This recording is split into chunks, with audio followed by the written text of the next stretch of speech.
Welcome to NAUI's Dive Team Report. I'm your host, Greg Martin. Divers enjoy a wide variety of locales all around the world, from shallow tropical waters to deep wreck diving in harsh conditions. Also around the globe, there are a number of unusual dive sites that are just too irresistible to pass up. One of those believe it or not sites is located in the middle of eastern Washington farmland.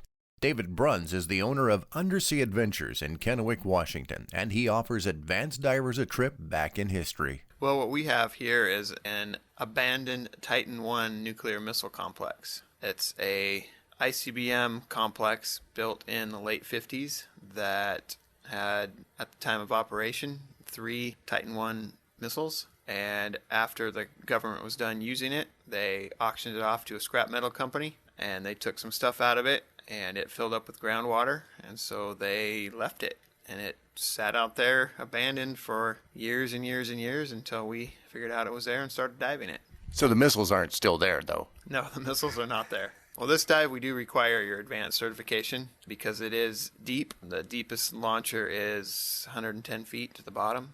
It is pitch black. It's cold water. It's about 49 degrees year-round. The water visibility is really good. Beginning of the dive, we're pushing 100-foot visibility. It is also technically an altitude dive because it's about 1,200 feet.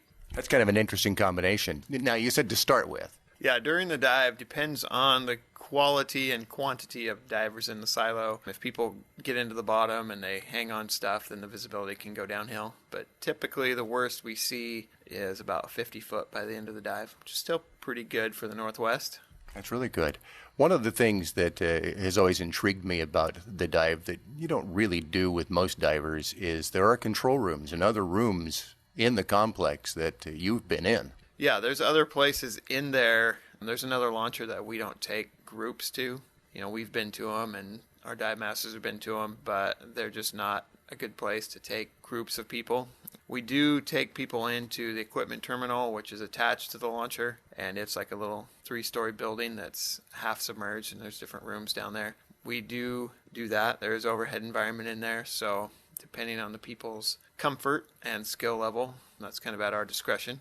But this is a piece of history. This is a piece of history that most people don't know about, and it's a shining example of government waste, being that it was active for 25 months. And when you see the size and scope of it, it's an amazing feat of engineering, especially for the time that it was done.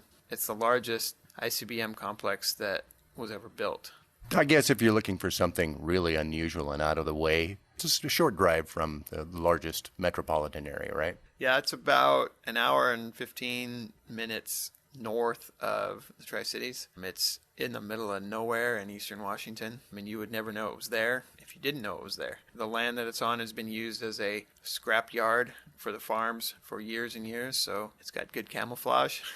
But yeah, it's an interesting dive. So what we do is we take groups of 6, and then often if a group comes down, the dive master will come with them. So we'll go in with a maximum of 8 people, and we'll do the first launcher. It's about 105 feet deep. The access is a little easier. The visibility is a little better. Not as much to see. And then at the end of that, we will hop over and do the equipment terminal, and that's 10 or 12 minutes in there. And then we come back out. We're at the vehicles, and we do a surface interval, and we go in and do the next launcher. It's a little deeper, more stuff, a little more difficult access. The launchers themselves, though, we are not in overhead environments, so there's air above our heads the whole time we're down there, so you don't have to be a cave diver. And after that dive, we load up the dive gear, and there's the opportunity to go around and walk through the dry side, what we call the dry side, which is the powerhouse and the control room and the radar silos and some other rooms. So launch a few missiles from there? Yeah, we fire off a few missiles. And